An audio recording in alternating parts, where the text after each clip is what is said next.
Aleykümselam ve rahmetullahi ve berekatuhu. Qardaş, dediyiniz məsələdə orta mövqeyi tutmaq üçün birinci hər kəs necə deyərlər, qulağına sırğa etməlidir bir məsələni ki, qardaş, bir insanda səndə olmayan bir hərəkət görsən, dərhal onu o hərəkətə görə qınama. Soruş, öyrən.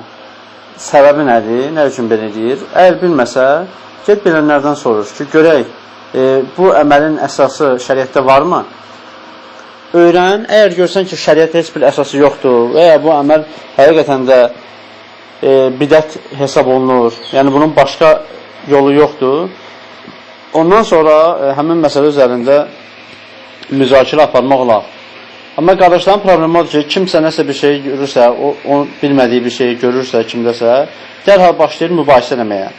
Bu bilməməzlikdən mübahisə etməkdir. Bu da ki, yəni cədəldir də, bu günaha aparan bir şeydir. Ona görə dərhal reaksiya vermək düzgün deyil. İlk öncə öyrənin nə üçün belə deyir, ondan sonra reaksiya göstərin. Yəni nəsihət burada. Amma o iki qaydalı məsələlərdən çıxış yolu, burada çıxış yolu, yeganə çıxış yolu dəlildir. Kimin hansı məsələdə dəlili tutarlıdırsa, onun dediyi də tutarlı sayılır. Lakin indi hər adam dəlillərin məsələsində baş çıxara bilmədiyinə görə insan etibar etdiyi alimlərdən və elm adamlarından fətva götürüb ona uyğun əməl edə bilər.